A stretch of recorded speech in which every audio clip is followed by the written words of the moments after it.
তো এটা বুকটা হচ্ছে এনসিআরটি, যেটা ন্যাশনাল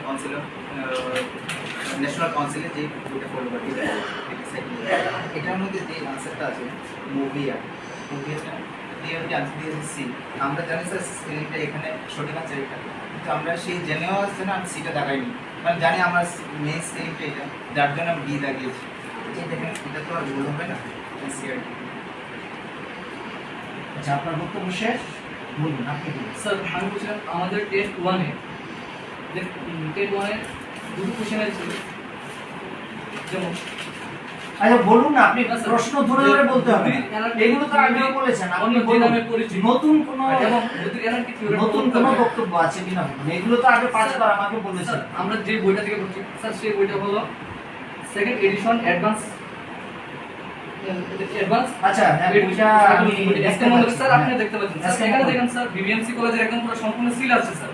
হ্যাঁ স্যার সিল আছে কলেজের স্যার আপনি দেখেন স্যার কলেজে আপনি বলুন আপনার বক্তব্যটা কি সেটা। আমরা তো স্যার বইটা স্যার এই বইটার মধ্যে লেখা আছে বইয়ের প্রসঙ্গটা বলতে হবে না, আপনার মূল বক্তব্যটা। স্যার এটার মধ্যে উত্তর লেখা এনার্জি থিওরি আর মাল্টিফ্যাক্টর থিওরি, কিন্তু স্যার আমাদের যে প্রশ্নপত্রে যে উত্তরটা দেওয়া হয়েছে স্যার সেটা দেওয়া হলো গ্রুপ ফ্যাক্টর থিওরি, কিন্তু স্যার এখানে তো স্যার আমরা এই বইটাতে পাচ্ছি স্যার এনার্জি থিওরি আর মাল্টিফ্যাক্টর থিওরি, আর স্যার প্রপাগেটর হলেন স্যার ইয়ার থনসেন। স্যার তাহলে ঠিক আছে, আমি শুনলাম। আপনি এক একজনের আপনার বক্তব্য শেষ।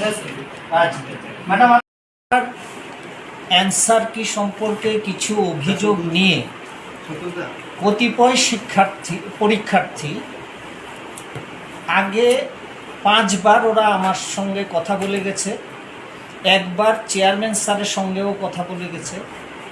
আমরা ওদেরকে বোর্ডের সমস্ত নিয়ম কানুন খুলে বলেছি, কিন্তু দুঃখজনক হচ্ছে যে 5 বারই ওরা এসেছে, 5 বার ওদের সঙ্গে আমি কথা বলেছি, পুরো ব্যাপারটা বুঝিয়েছি। চেয়ারম্যান স্যারের সঙ্গেও একবার ওদের মিটিং হয়েছে, চেয়ারম্যান স্যারও ওদেরকে বুঝিয়েছেন, কিন্তু বাইরে গিয়ে কি ওনারা বলেন না মিডিয়ারা এটা লেখেন জানি না, যে ওদেরকে কথা বলতে দেওয়া হয় না, দেখা করতে দেওয়া হয় না। হ্যাঁ, এই যে অভিযোগটা কথা বলতে দেওয়া হয় না, দেখা করতে দেওয়া হয় না, এই অভিযোগটা সত্যি নয়। এর আগে ওনারা 5 বার কথা বলে গেছেন, আজকেও এসেছেন, আজকেও আমি কথা শুনবো, হ্যাঁ ওনারা কি বলেন। আর সবচেয়ে বড় কথা, আমি বোর্ডের কন্ট্রোলার অফ এক্সামিনেশনস, আমি বোর্ডের মালিক নই, এটা একটা বোর্ড, তার একটা কনস্টিটিউয়েন্ট বডি আছে, এই বডির প্রত্যেকে বোর্ডের নিয়ম মেনে কাজ করতে বাধ্য। আমরা কোনো অবস্থাতেই নিয়মের বাইরে গিয়ে কাজ করতে পারি না।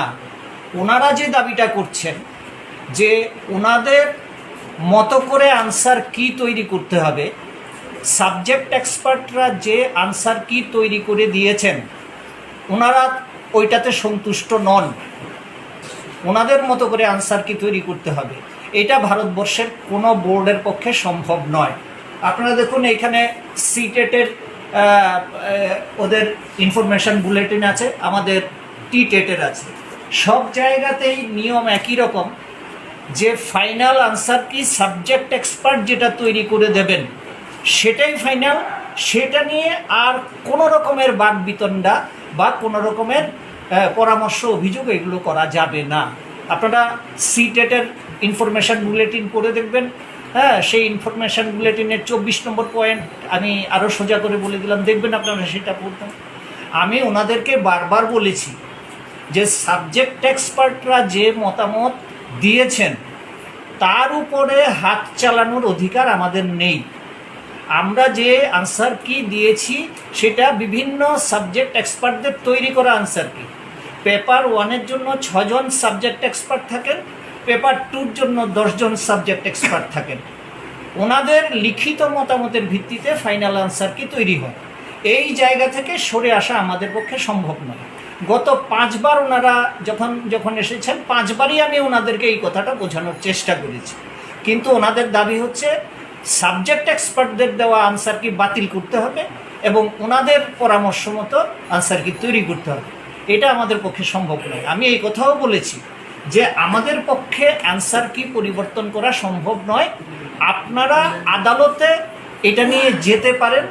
আদালত যদি আমাদেরকে বলে যে নতুন করে অ্যান্সার কি তৈরি করতে হবে, বা আদালত যদি আমাদেরকে অন্য কোনো ধরনের পরামর্শ দেয়, আমরা আদালতের নির্দেশ মানতে বাধ্য। কিন্তু ওনারা যেভাবে দাবি করছেন সেটা বোর্ডের আইন অনুযায়ী সেটা গ্রহণ করা যায় না। আমরা বিগত 5 বার ওনারা এসেছিলেন, এই কথাটা ওনাদের বোঝানোর চেষ্টা করেছি, কিন্তু ওনারা বুঝতে নারাজ। আজকেও এসেছেন, নতুন কোনো বক্তব্য আছে কিনা ওদের আমি দেখি। ধন্যবাদ।